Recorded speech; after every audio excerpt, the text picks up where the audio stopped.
Hello friends, आपका स्वागत है आपके यूट्यूब चैनल अमीशन 0.2 में। फ्रेंड्स, मैं इस वीडियो में आप लोग को डिस्कशन कराने वाला हूँ हिस्ट्री का क्वेश्चन, ठीक है, जो खान सर एप्लीकेशन पे बिहार दरोगा के लिए पढ़ाते हैं, ठीक है फ्रेंड्स। उसी का नोट्स है, देखिएगा फ्रेंड्स। टाइम नहीं मिला है, नहीं तो आप लोगों के लिए अपलोड वीडियो करता, ठीक है। तो देखिएगा, भक्ति आंदोलन 600 से 800 AD, ठीक है। पूर्व मध्य में भक्ति आंदोलन दक्षिण भारत में वर्ण व्यवस्था तथा छुआछूत के कारण अत्यधिक फैल गई। यहाँ से भक्ति आंदोलन का प्रारंभ हुआ, ठीक है। भक्ति आंदोलन की शुरुआत सर्वप्रथम नयनार संतों ने किया। इस आंदोलन की शुरुआत करने का श्रेय अलवार संतों को भी जाता है। आगे देखते हैं। नयनार शैव धर्म के अनुयायी थे, वहीं अलवार वैष्णव धर्म के अनुयायी थे, ठीक है। भक्ति आंदोलन का एक श्रीदृढ़ स्वरूप देने का श्रेय शंकराचार्य को जाता है। शंकराचार्य को भक्ति आंदोलन का प्रथम संत माना जाता है। उनका जन्म केरल के कलवाड़ी में 778 ईस्वी में हुआ था। इसके दर्शन का आधार वेदांत अथवा उपनिषद था, ठीक। आगे देखते हैं।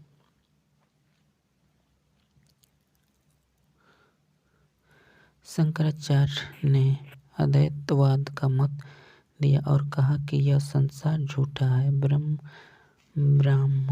ब्रह्म सत्य है। इन्होंने स्मृति संप्रदाय की स्थापना किया।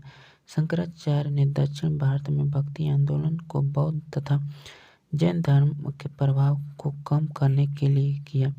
820 ईस्वी में हिमालय की तलहटी में स्थित केदारनाथ में मात्र 32 वर्ष की आयु में इनकी मृत्यु हो गई। इन्होंने अपने विचार के प्रसार के लिए भारत के चारों दिशा में पीठ मठ का निर्माण कराया। उत्तर हो जाएगा ज्योतिष पीठ बद्रीनाथ उत्तराखंड, दक्षिण हो जाएगा श्रीगेरी पीठ मैसूर कर्नाटक हो जाएगा, पूर्व हो जाएगा गोवर्धन पीठ जो पूरी उड़ीसा में, ठीक है फ्रेंड्स। पश्चिम जो आपको हो जाएगा शारदा पीठ द्वारिका गुजरात। आगे देखते हैं। देखिएगा ज्योति मठ बद्रीनाथ उत्तराखंड, ठीक है। गोवर्धन मठ पूरी उड़ीसा में हो जाएगा, आपको हो जाएगा शारदा मठ द्वारिका गुजरात, और हो जाएगा सिंगार मठ मैसूरी कर्नाटक, ठीक फ्रेंड्स। नोट देखिएगा, 12वीं शताब्दी में शंकराचार्य के मत को कोई विद्वान ने काट दिया। आपको हो जाएगा माधवाचार्य ने द्वैतवाद का मत दिया और ब्रह्म साम्राज्य की स्थापना किया, ठीक है। आगे देखते हैं। निम्बार्काचार्य ने द्वैतवाद का मत दिया और शनक संप्रदाय की स्थापना की, ठीक है। आगे देखते हैं। वल्लभाचार्य ने शुद्धाद्वैतवाद का मत दिया और पुष्टि संप्रदाय की स्थापना किया। आगे देखते हैं फ्रेंड। रामानुजाचार्य ने विशिष्ट द्वैतवाद का मत दिया और श्री गणेश की स्थापना की। प्रारंभ में भक्ति आंदोलन दक्षिण भारत तथा सीमित तथा भक्ति आंदोलन को उत्तर भारत में लाने का श्रेय रामानंद को जाता है। रामानंद ने अपनी उपदेश हिंदी में देना प्रारंभ किया। 16वीं शताब्दी में भक्ति आंदोलन अपने चरमोत्कर्ष पर पहुंच गया। उत्तर भारत का भक्ति आंदोलन उच्च नीच तथा छुआछूत के विरुद्ध था। उत्तर भारत का भक्ति आंदोलन 2 भागों में बंट गया। आगे देखते हैं। भक्ति आंदोलन 2 भागों में, सगुण भक्ति और निगुण भक्ति, ठीक है।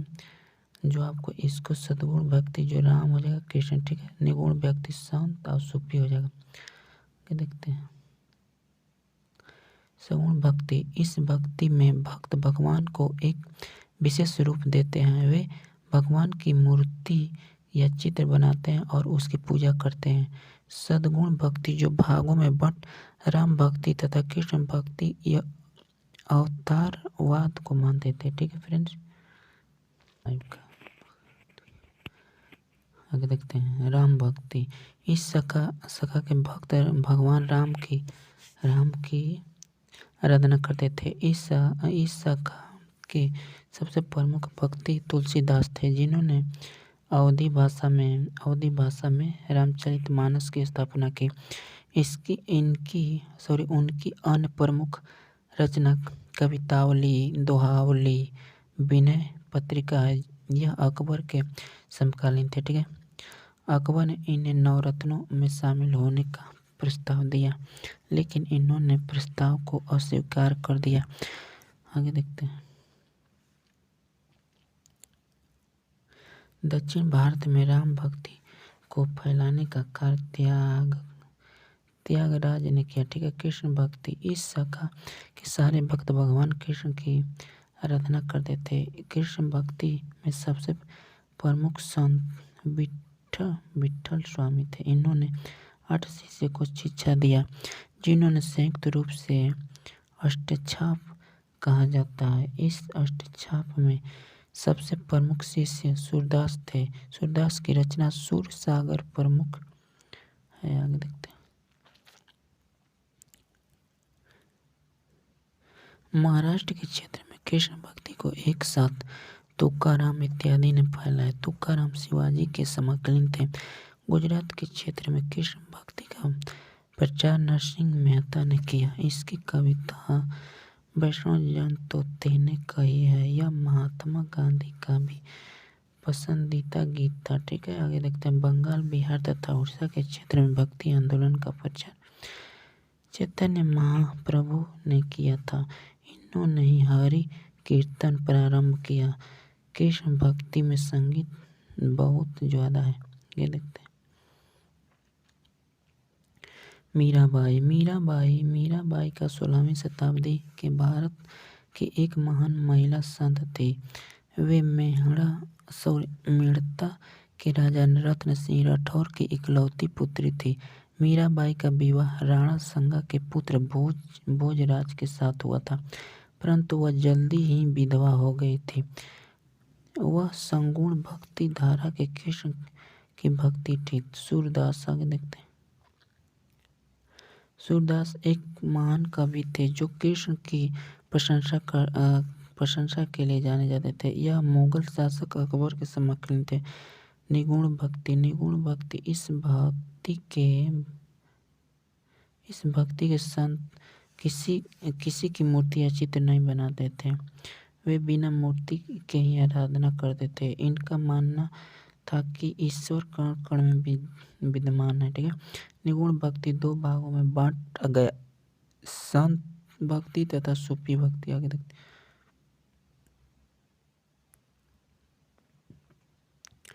संत भक्ति के अंतर्गत रामानंद, कबीर, रैदास, गुरु नानक आदि जैसे संत आते हैं। रामानंद, इनका जन्म इलाहाबाद में हुआ था। ये रामानुज के शिष्य थे। इसने पहली बार उपदेश के हिंदी में देना प्रारंभ किया। ये राम और सीता के उपासक थे। ठीक, इनके 12 प्रमुख शिष्य थे जो अलग अलग जाति से थे, जिनमें से 2 महिला शिष्य भी थी, पद्मावती और सुरसी। कुछ प्रमुख शिष्य एवं उनकी जातियां कबीरदास जुलाहा और रैदास चमार संत थे। गन्ना जाट के थे, पीपा जो राजपूत थे, सेन जो नाई और दद्दू वो जगह जुलाहा। नेक्स्ट देखते हैं। सिख धर्म देखिएगा। गुरु नानक, यह सिख धर्म के प्रथम गुरु थे। यह संत भक्ति थे। इनका जन्म 15 अप्रैल 1469 तलवंडी में एक खत्री परिवार में हुआ था।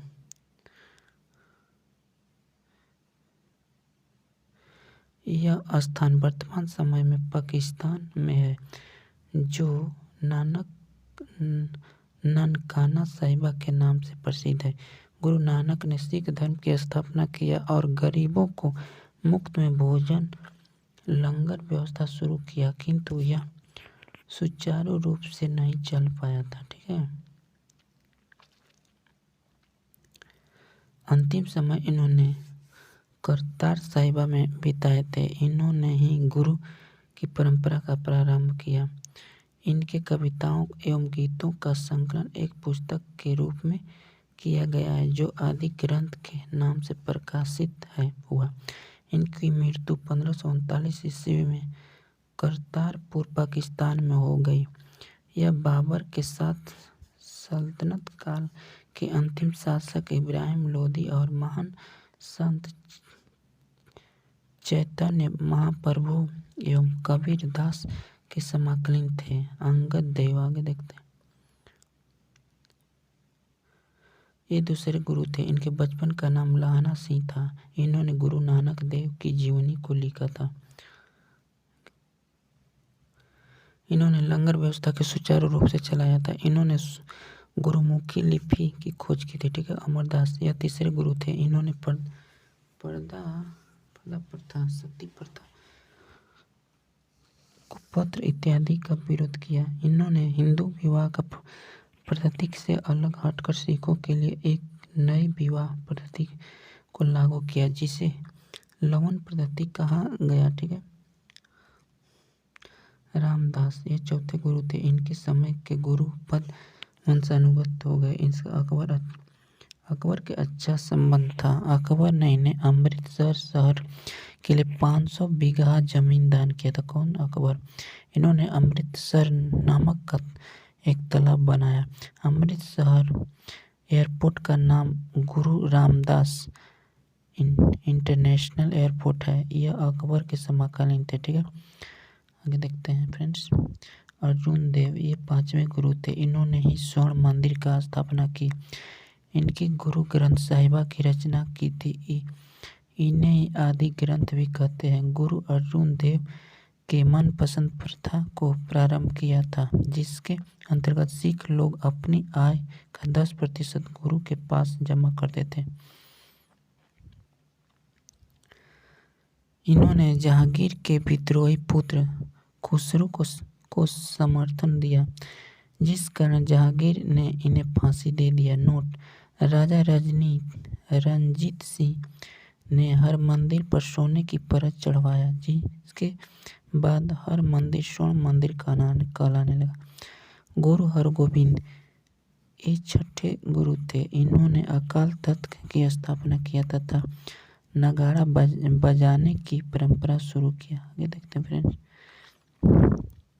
इन्होंने स्वयं को सच्चा बादशाह घोषित किया और अमृतसर के घेराबंदी करार स्वयं को शासक के रूप में घोषित कर दिया। गुरु हरयार, ये सातवें गुरु थे। इनका मुगल बादशाह दारा सिकोह से अच्छा संबंध था। आगे देखते हैं। गुरु हरकिशन, ये आठवें गुरु थे। इनका कार्यकाल बहुत छोटा था। इनकी मृत्यु चेचक के कारण हो गई। ठीक है फ्रेंड्स। आगे देखते हैं मध्यकालीन। ठीक है। गुरु तेज बहादुर, ये 9वें गुरु थे।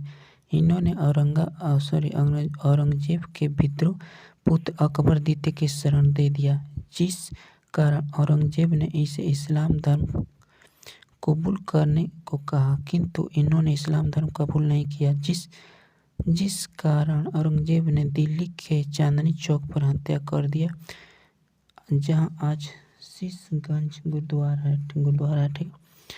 आगे देखते हैं। गुरु गोविंद सिंह, ये 10वें तथा अंतिम गुरु हैं। इनका जन्म 26 दिसंबर 1666 ईस्वी को पटना साहिब में हुआ, किंतु इसकी प्रारंभिक शिक्षा दीक्षा अमृतसर में हुई थी। इनके पिता का नाम गुरु तेज बहादुर तथा माता का नाम गुजरी देवी था। इनके बाद गुरु का पद समाप्त हो गया। इन्होंने सिखों को एक सैनिक टुकड़ी में ढाल दिया। 13 अप्रैल 1666 में बैसाखी के दिन आनंदपुर साहिब में खालसा पंथ की स्थापना किया। इन्होंने 5 ककार की स्थापना किया, जो इस प्रकार है: केस, गंगा, किणाड़, कच्छा, काड़ा रखना अनिवार्य कर दिया। ठीक है। इन्होंने कहा कि सिख अपने बाल कभी नहीं दिखाएगा। कौन कहे थे? तो 10वें गुरु दिखाएगा। इन्होंने मुगलों का मुंह तोड़ जवाब दिया। इनका कहना था कि चिड़िया नु मैं बाज लड़ावा, गिदड़ नु मैं शेर बनावा, 1.25 लाख नु एक लड़ावा, तब गोविंद सिंह नाम कहावा।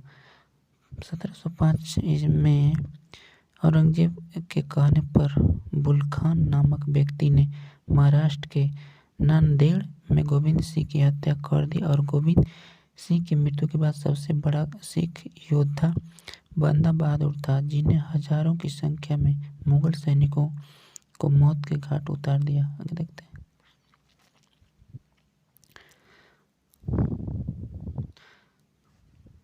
औरंगजेब के इशारे पर बंदा बहादुर की हत्या कर दी गई। इसके बाद सिख धर्म छोटे छोटे टुकड़े में बंट गया, जिसे मिसल कहते हैं। सबसे प्रमुख मिसल शुकर चकिया मिसल था, जिससे राजा रणजीत सिंह आते थे। इन्होंने ही स्वर्ण मंदिर के दीवारों पर सोने की चादर चढ़ाई थी। सूफी भक्ति। सूफी शब्द की उत्पत्ति अरबी भाषा के सफा शब्द से हुई है, जिसका अर्थ होता है पवित्रता। आगे देखते हैं। पहले सूफी संत के रूप में मंसूर हल्लाज का नाम आता। इन्होंने अनहरता की उपाधि धारण की, जिसका अर्थ होता है ईश्वर से ही मिलने वाला। सूफी विचारधारा में गुरु, पीर और शिष्य मुरीद के बीच संबंध का महत्व बहुत अधिक है। प्रत्येक पीर अपना उत्तराधिकारी नियुक्त करता था, जिसे वली कहते हैं। ठीक, आगे देखते हैं। चिश्ती संप्रदाय। भारत में सबसे प्रमुख संप्रदाय चिश्ती संप्रदाय थी। भारत में इसकी स्थापना का श्रेय ख्वाजा मोइनुद्दीन चिश्ती को जाता है। इन्होंने अपना केंद्र राजस्थान के अजमेर में बनाया। आगे देखते हैं। चिश्ती संप्रदाय के संत उदारवादी, विनम्र होते थे, एक कट्टर नहीं होते थे। आगे देखते हैं। मोइनुद्दीन चिश्ती के गुरुद्वार उस्मान हसानी थे। ठीक है फ्रेंड्स, आगे देखते हैं। मोइनुद्दीन चिश्ती के सबसे प्रिय शिष्य थे ख्वाजा बख्तियार काफी थे। ठीक है, आगे देखते हैं। बख्तियार काफी के शिष्य बाबा फरीद तथा कुतुबुद्दीन ऐबक थे। बाबा फरीद के उपदेशों को गुरु ग्रंथ साहिबा में भी रखा गया। बाबा फरीद के समीप शिष्य निजामुद्दीन औलिया थे। ये 7 सुल्तानों का काल देखे थे। बाबा फरीद दिल्ली सल्तनत के सुल्तान बलबन के दामाद थे, फिर भी इन्होंने राजकीय संरक्षण को स्वीकार नहीं किया।